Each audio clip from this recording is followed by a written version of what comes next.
Hello and welcome to Dr. Journal Club. This is your host, Dr. Joshua Goldenberg. Today we delve into a minefield, and very briefly too. I'm sure you've all heard about the niacin study, and that it showed that niacin was not effective, or at least that's what the newspapers would have you believe, and also that it could be very dangerous. People are saying that niacin is dead, or at least not well. Let's look briefly into the study some more.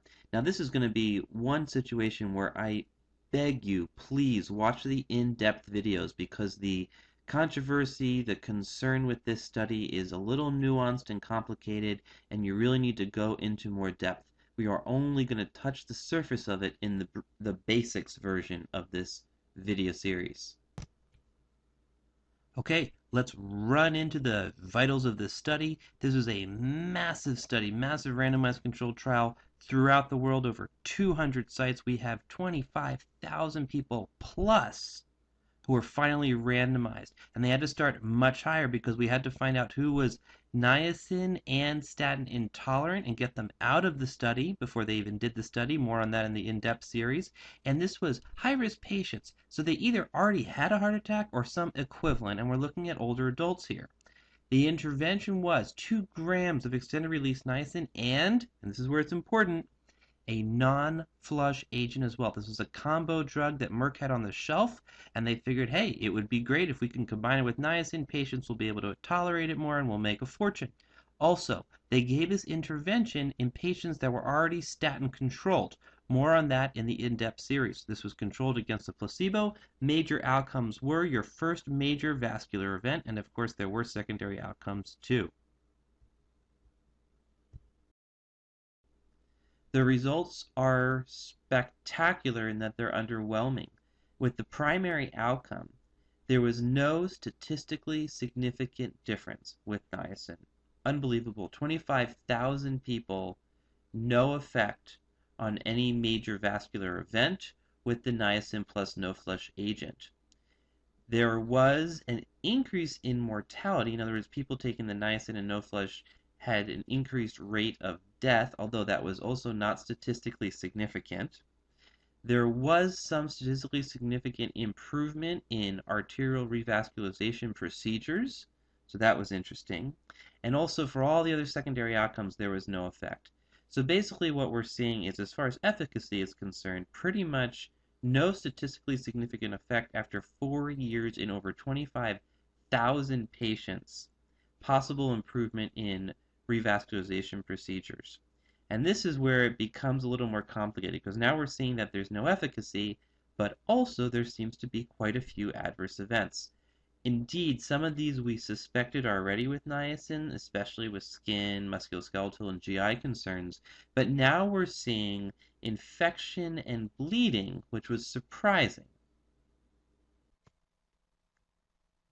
This was an incredibly well designed and incredibly well executed study.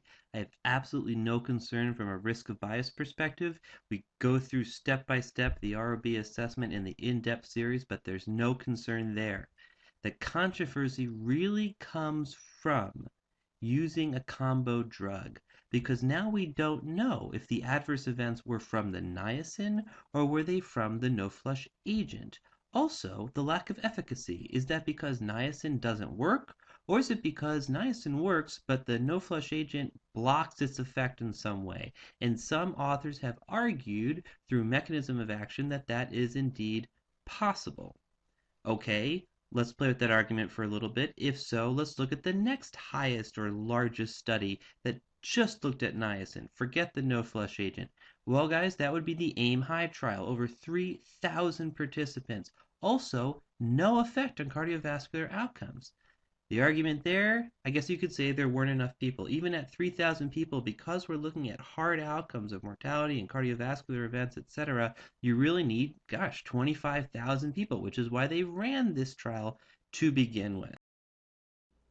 This is a tough one, but I do think that we have to at least consider the possibility that efficacy of niacin in a statin world where people are already optimized on statin therapy, that efficacy may be questionable. Remember, it's not just the THRIVE trial, it's also the huge AIM-HIGH trial And meta-analysis in 2014 of all niacin trials also saw no effect on hard outcomes. Again, not arguing surrogates, we all know that niacin increases HDL. We want to know if it actually impacts hard, real, patient-important outcomes. Are there adverse events from niacin? It's possible, and we need to be careful. If we're still going to be prescribing niacin, we need to at least be open to being extremely vigilant about these adverse events that are serious. Now, hear me. This, what I'm calling the bad drug hypothesis, that it's not really niacin's fault, it's the non-flush agent, I think that's a plausible hypothesis. It's certainly possible. Okay, it's possible that that's what's causing the side effects, and it's possible that niacin works, but that it's canceling out the effect of the niacin. That is possible. But I want us to at least consider as clinicians the possibility that niacin is not all we thought it was, at least in patients that are already on statins. You can make an argument, I think, on patients that refuse to take statins. So this is the nuts and bolts of the study. I really would love for you guys to watch the in-depth videos where we really do this topic more justice. Until next time, this is Dr. Goldenberg signing off for Dr. Journal Club.